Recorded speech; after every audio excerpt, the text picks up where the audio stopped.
देगा? बोला बस कुछ नहीं, जनरल मैनेजर को व्हाट्सएप कर देंगे, मेरा काम हो गया। यानी जो कोरियरिंग के जीएम है उनको व्हाट्सएप कर देंगे, मेरा काम हो जाएगा। तो ये बदलाव हम लोग बिना किसी पद में रहकर लाए हैं। आज किसी फैक्ट्री में चले जाए, किसी कंपनी में चले जाए, आज हमारे नौजवानों से टॉकिंग करने के लिए घबराते हैं, चाहे एचआर रहे, चाहे कोई पदाधिकारी रहे। तो सोच के देखिए, अगर हम लोगों को आप लोग आशीर्वाद देकर अगर नेतृत्व करने का अवसर देंगे तो इस राज्य में क्या बदलाव आएगा। और निश्चय इस बात को ध्यान रखिए, हम लोग इससे पहले के राजनेता किस प्रकार की परिपाटी में अपने आप को ढाले हैं मायने नहीं रखता है। आज हम लोगों के ऊपर जो आस्था इस राज्य की जनता ने दिखाया है, इससे हम लोग किसी भी प्रकार से विश्वासघात नहीं करेंगे, किसी प्रकार का विश्वासघात नहीं होगा।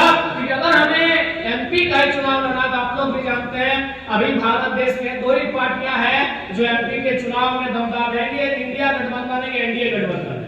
और मैं आपको कोई झूठ बात नहीं, न हवा हवाई बात नहीं, दोनों पार्टियों के बड़े लीडर हमसे संपर्क करते हैं कि आप बोलिए आपको 3-4 सीट है, लेकिन आप नाम लेके बोलिए कि लोकसभा किस सीट से लड़ना पसंद है।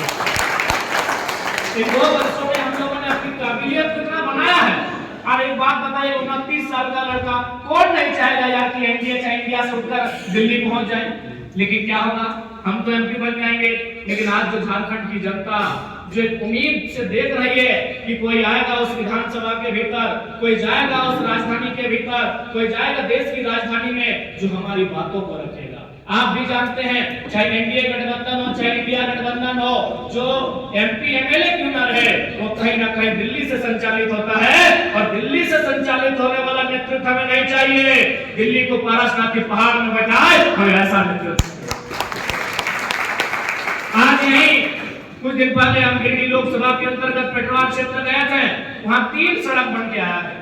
एक व्यक्ति ने बताया कि जब हमने यहाँ जमीन को खरीदा था तो 30 लाख रोड के किनारे था, 1-1 लाख रुपया प्रति डिसमिल कर दे, लेकिन सरकार ने हमको 16,000 रेट दिया और 4 लाख में सारा जमीन ले लिया। हमने खरीदा था 30 लाख में और जमीन का रेट हमको मिला 4 लाख, क्योंकि हमारे लिए इस दिल्ली में बोलने वाला कोई नहीं। इसीलिए हमने उन मीडिया को कहा कि धर्म का मुद्दा रहे चाहे आस्था का मुद्दा रहे, जब हम दिल्ली में कदम रखेंगे हमारे लिए रोटी सबसे बड़ा मुद्दा होगा। आप सोच के देखिए, उसके लिए क्या धर्म मुद्दा रहेगा जिसने 30 लाख में जमीन खरीदा था और मात्र 4 लाख में सारा जमीन चला गया। आप ये सोच के देखिए, क्या उसके लिए कोई आस्था मुद्दा रहेगा? नहीं, उसके लिए उसका हक मुद्दा रहेगा, सत्य मुद्दा रहेगा, उसके लिए उसके साथ जो अन्याय हुआ वो मुद्दा रहेगा।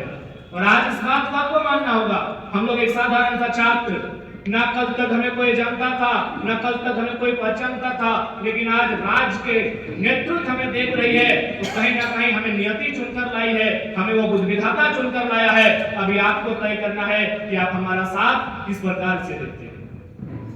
क्योंकि देखिए, ऐसा नहीं कि हम लोग आखिरी हैं, इसके बाद 20 साल बाद फिर कोई आंदोलन आएगा, फिर कोई आंदोलन खड़ा होगा, फिर कोई टाइगर, फिर कोई रिजवान बन के आएगा, लेकिन तब तक हम लोग बहुत कुछ खो चुके होंगे, तब तक हम लोग बहुत चीजें खो चुके होंगे।